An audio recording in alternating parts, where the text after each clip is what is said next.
सास का मायका प्रेम। रिद्धि की सास को हर वक्त अपने मायके का गाना गाने की आदत थी। अरे बस करना माँ, मामा का ये किस्सा तो 50 बार पहले भी सुना चुकी है। अरे हाँ, तो क्यों ना बताऊं। तेरे चाचा तो उस वक्त हाथ झाड़ कर खड़े हो गए थे। तब मामा ही था तेरा जो आगे आया और मदद की। देखो अब ठीक है ना, जो हो गया सो हो गया। क्यों एक बात को हमेशा गाती रहती हो। अब तो बहू घर आ गई है, उसे तो सबको मान कर चलना है ना कि सिर्फ सास का मायका ही समझेगी वो। तभी वहाँ रिद्धि आ जाती है।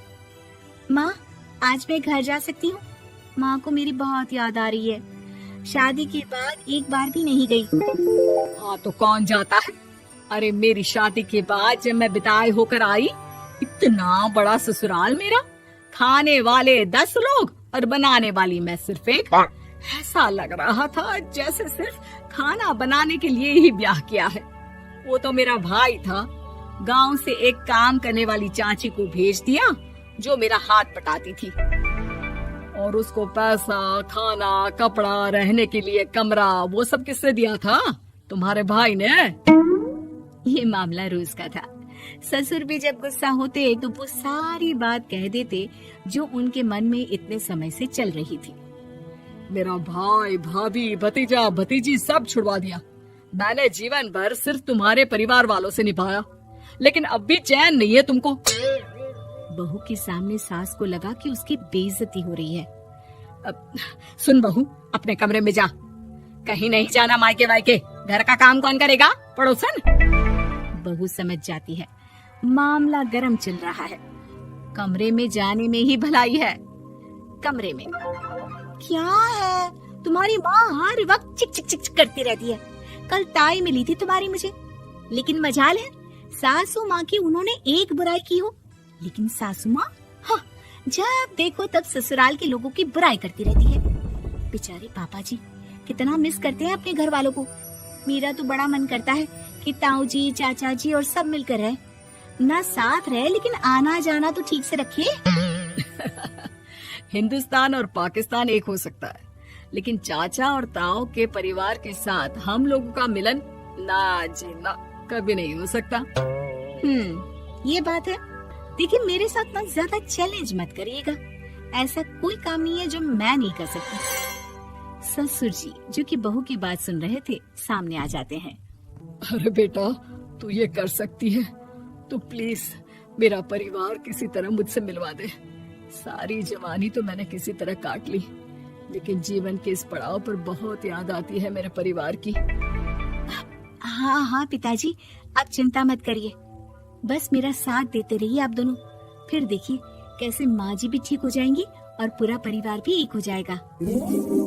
थोड़ी देर बाद बहू सामान लेकर घर से निकल रही होती है कि मना किया था ना तुझे मायके जाने के लिए, फिर क्यों जा रही है? बहू कुछ कहती इससे पहले ही बेटा बोलने लगता है। क्या है माँ, वो घर जा रही है। वैसे भी उसके माता पिता ने मुझे 10 लाख दिए तब जाकर मेरा काम शुरू हो पाया, वरना तूने मेरे लिए किया क्या है? अरे वाह बेटा, बचपन से पढ़ाया लिखाया, तेरे दुख दर्द में जगी, और आज वो लोग तुझे सही लग रहे हैं। और फिर ससुराल में लड़की खुश रहे, ये तो मायके वालों की जीवन भर की जिम्मेदारी रहती है। तो ये तुमको भी तो सोचना था ना। ताऊ जी ने पापा को पढ़ाया लिखाया, जब तुम नहीं आई थी तो पापा के लिए ताई जी ने पापा की माँ की तरह देखभाल की। अब बोलिए।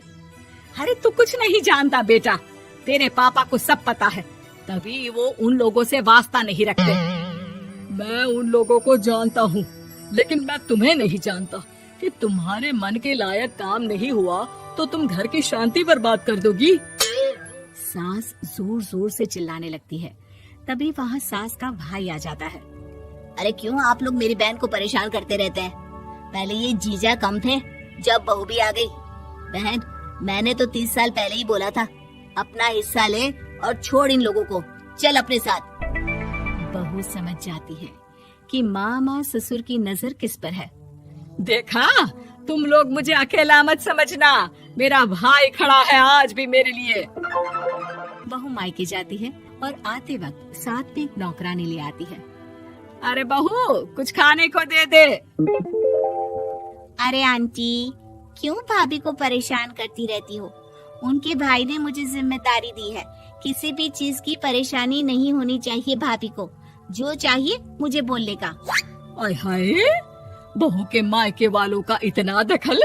ये मेरा घर है, कोई कल का आए इसे पूरा कैप्चर कर ले, ये बर्दाश्त नहीं होगा मुझसे।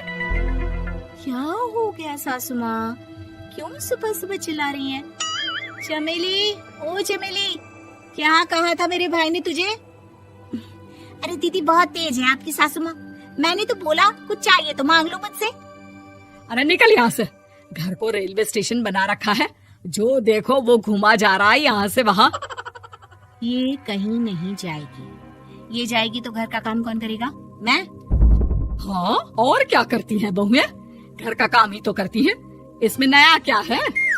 तभी वहाँ ससुर जी आ जाते हैं। हाँ, तो यही बात तो तुम्हें भी समझनी चाहिए थी ना। आज बहू के मायके से नौकर आ गया तो तुम्हें बुरा लग रहा है?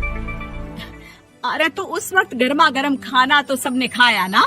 ऐसा तो नहीं है कि मेरे मायके का नौकर था तो सिर्फ मेरे लिए बनाता था। अरे निकालो इसे, फिलहाल बाद में बात करती हूँ।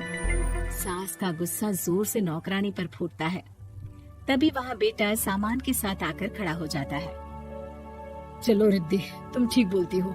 मेरी माँ को तो हम लोगों की कोई फिक्र है ही नहीं, ये तो सारा दिन सिर्फ अपने बारे में सोचती है। और देखिए, मैं अब से कह रही हूँ कि अब से इस घर की तरफ आपको देखना भी नहीं है। नहीं आना आज के बाद इन लोगों से मिलने। हाँ हाँ, बस कभी कभी दिन में 2 बार मिलने आ जाओ। नहीं, बिल्कुल नहीं। ससुर झूठा नाटक करते हुए। मेरी बीवी ने मुझे मेरे ही परिवार से दूर कर दिया, आज बहू मेरा इकलौता बेटा दूर कर रही है। हाय, कैसे जीऊंगा मैं? वाह, वो भाई जो आपको बेटे की तरह मानता था, उन्हें छोड़ने में तो दुख नहीं हुआ। आज खुद का बेटा छोड़कर जा रहा है तो कैसे जीऊंगा? बढ़िया है। अब सास समझ चुकी थी कि उससे गलती क्या हुई है। मुझे माफ कर दे बहू, अब मेरी समझ में आ गया कि अपनों से दूर कर बीवियां पति का भला नहीं बल्कि उन्हें जीवन में अकेला कर रही है। मुझे माफ कर दे, मैं अब सबसे माफी मांग लूंगी। ससुर जी दूर से बहू को थम्स अप दिखाते हैं।